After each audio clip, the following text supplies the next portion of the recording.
everybody. Welcome back to Shine On at Home with Cindy. Y'all, I hope y'all are doing good today. I'm doing great.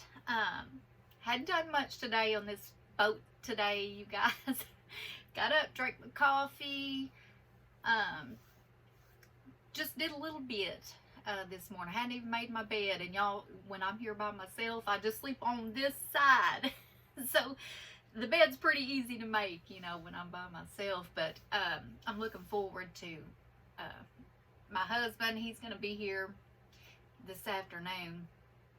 So, you know, I'm looking forward to that. And y'all, this is kind of funny, but I had somebody ask me, well, how, you know, when you go to the boat and you stay for like an extended period of time, you know, does that not hinder your marriage? Does that not, you know, take a toll on your relationship? And, you know, I tried to explain, okay, so the way it works, if I'm here for a couple weeks or 3 or more, you know, how it works, he comes on Thursdays when he gets off work. He comes here and he stays until Monday morning. He leaves from here, he goes right to work Monday morning.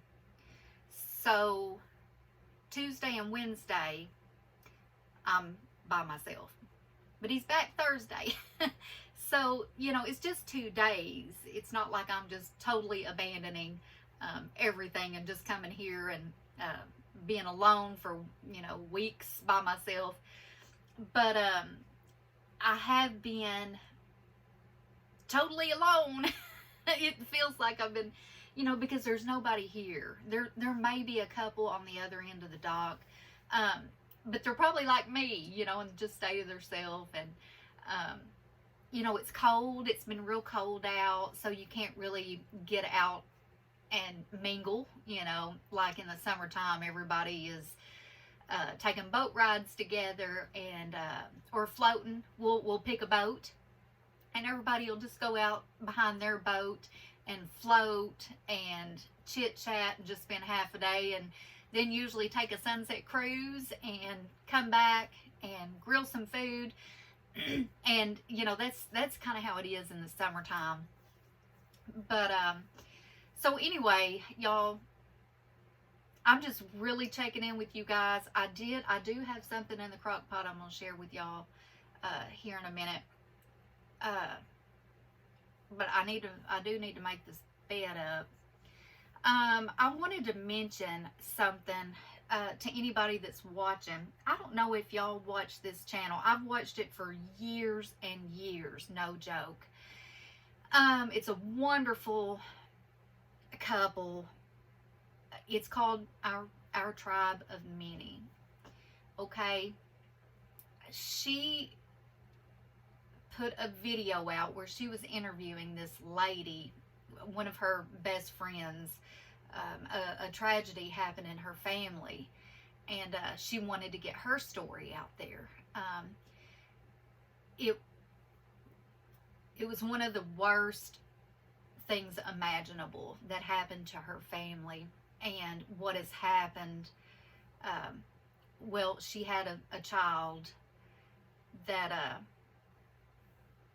y'all, it's just so sad. Oh my gosh, it's so sad. But she had a child that actually killed 2 of her other children, younger little kids. They were little, y'all. And what has happened is a YouTuber this happened like 5 years ago, maybe longer than that. It's nothing, it didn't just happen, you know. There's a YouTuber, I don't even know who it is, you guys. I don't know. I'm glad I don't know, to be honest. They've picked it up. They have requested all the information about this tragedy. And it's not hard enough to go through stuff. When you're going through it, you're dealing with it. You know, I can't even imagine, you know. But there's a YouTuber that has gotten all the information and is making some kind of videos about it. against the request of this family, and they're generating money off of this family's tragedy. And you know, I have been a part of, and I've talked about this before, you guys. I think I made a video even a year or two ago on my Shine On at Home with Cindy Facebook group page about these tragedy pimps. That's what they call them, y'all. They call them tragedy pimps. They make money on YouTube off of exploiting some of the most horrendous things that other families go through, and it mostly involves children. And so I've kept up with that a little bit, and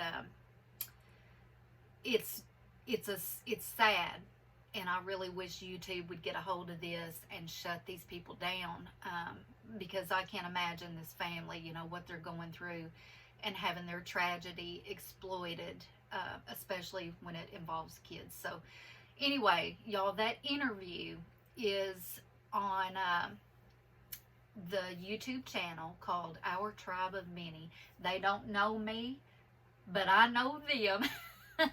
I have watched them for years, and I just love them. I have always just loved watching them. Her and her husband, the whole family, you know, she's got a bunch of kids, a bunch of kids. She homeschools. They're pastors of a church, and she's from here, from the U.S. He's from Kenya.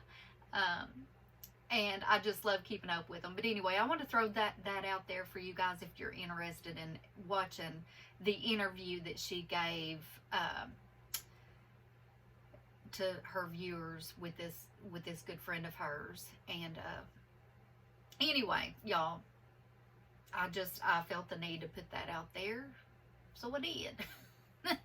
So anyway, y'all, I'm gonna make this bed real quick, and then I'm gonna show you guys what I put in the crock pot, because John's coming home to this home this afternoon, and I kind of want to show what I threw together. And I mentioned it the other day when I did my groceries. You know, my very first grocery haul, y'all. What I planned on doing as a crock pot meal one night. Well, I had everything, and I thought, well, y'all, this bed is a you-know-what to make. All these beds on this boat are, they're hard. But anyway, I had the ingredients still for that meal, and I threw it in the crock pot. And I already know it's good, you guys, because I do it all the time. I cook it all the time. It's one of my favorites. And it would be really, really good with sliced tomatoes and cornbread. But being here on the boat, I don't think I have any or all the ingredients to make the cornbread. So it may just be what it is, you know, what's in the crock pot. I do have one tomato, and y'all, it's looking rough. It's looking rough, so I don't know if I can salvage it or not. I don't know, but I'm gonna try to. All right. Bed is pretty well done. It's not perfect. It's okay. It doesn't have to be just perfect. It doesn't. But y'all, I'm gonna carry you guys in here. And if I can, not the best at this, you guys. I'm gonna show you what I put in the crock pot. Okay, let's see. Can you see it? All right. Y'all, this is what I was telling you guys about. Let me tell you what this is. This is a package of Petit Jean black pepper ham, and I just diced it up. Put it in here. A bag of baby red potatoes. Cut those in half, put those in here. I put 2 bags, like the small bags, you know, the steamable green beans. Put that in here. I had a big onion. I usually put the whole onion. I didn't this time because it was so big. So I put half of that in here, chopped up. And then I put a family size box, I believe it's 6 cups, you guys, of chicken broth. Put it in here. And then I put salt, pepper, minced garlic, and that's it. Y'all, that's it. And I'll tell you what goes good with this. Let me try to prop you guys up. Oh yeah, I'm seeing something else I need to tell y'all about too. That was like very disappointing to me. So anyway, this meal, I'll tell you how I like to eat it. I like to eat it with cornbread and sliced tomatoes.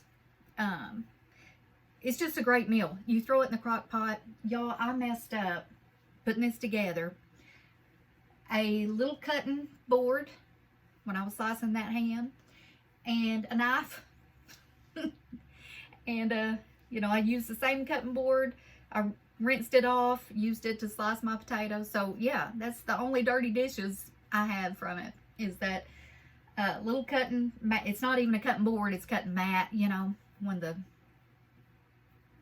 this one here, just use one of these, you know. But so there's like no mess at all. There's no mess to it. Simple, easy, and it's good. So anyway, if y'all just want something easy that tastes good, you might want to try this too. But y'all, what I was going to tell you guys, I woke up, which I don't sleep. I have bad problems with sleep. And was on medicine for years and years for it, and got off of that because y'all, if you're like me, if you have to take some kind of medicine for anything, really, I mean, some things you have to, like if you're diabetic or something like that, but you know, if you're like me, I don't want to be handcuffed to any kind of medicine for my life. And that's what it feels like to me. You become dependent on it, and you have to have it in order to sleep. Now, I do have something for sleep, and I don't take it. There's just something about being dependent on something. Now, if I go 3 or 4 days with no sleep, you know, I will have to take something. But anyway, so I wake up, you guys, like it. Well, I didn't even go to sleep till probably 1. That's how I do. And went to sleep real late. Woke up about 3:30. And that's normal for me. Sleep a couple hours, then up a couple hours. But when I woke up, I was on fire. Okay? And if you guys will remember, there several videos ago, 5 or 6 videos back, you know, I had this allergic reaction, right? And wound up going to emergency care and going through all that. Okay. Was on steroids, and I'm done with that. And woke up this morning at like 3 or so. I was on fire. And it was the same feeling, you know. And so I go in here in the bathroom, and I looked at myself, and I could not. I was so disappointed because that rash had went away. And I was like, yes, I'm good. You know, my back's good. My hip's good. My rash is gone away. So I'm good to go. No. When I looked in the mirror, I could have just cried. But, my eyelids, my upper eyelids, you guys, blood red, and on fire. And I was like, why is this on my eyelids? And here it's starting to come back. You guys can see what it looks like.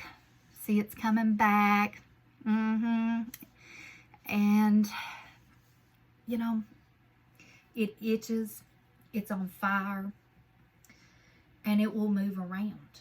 It will spread. It'll go up my face. I don't know what it is.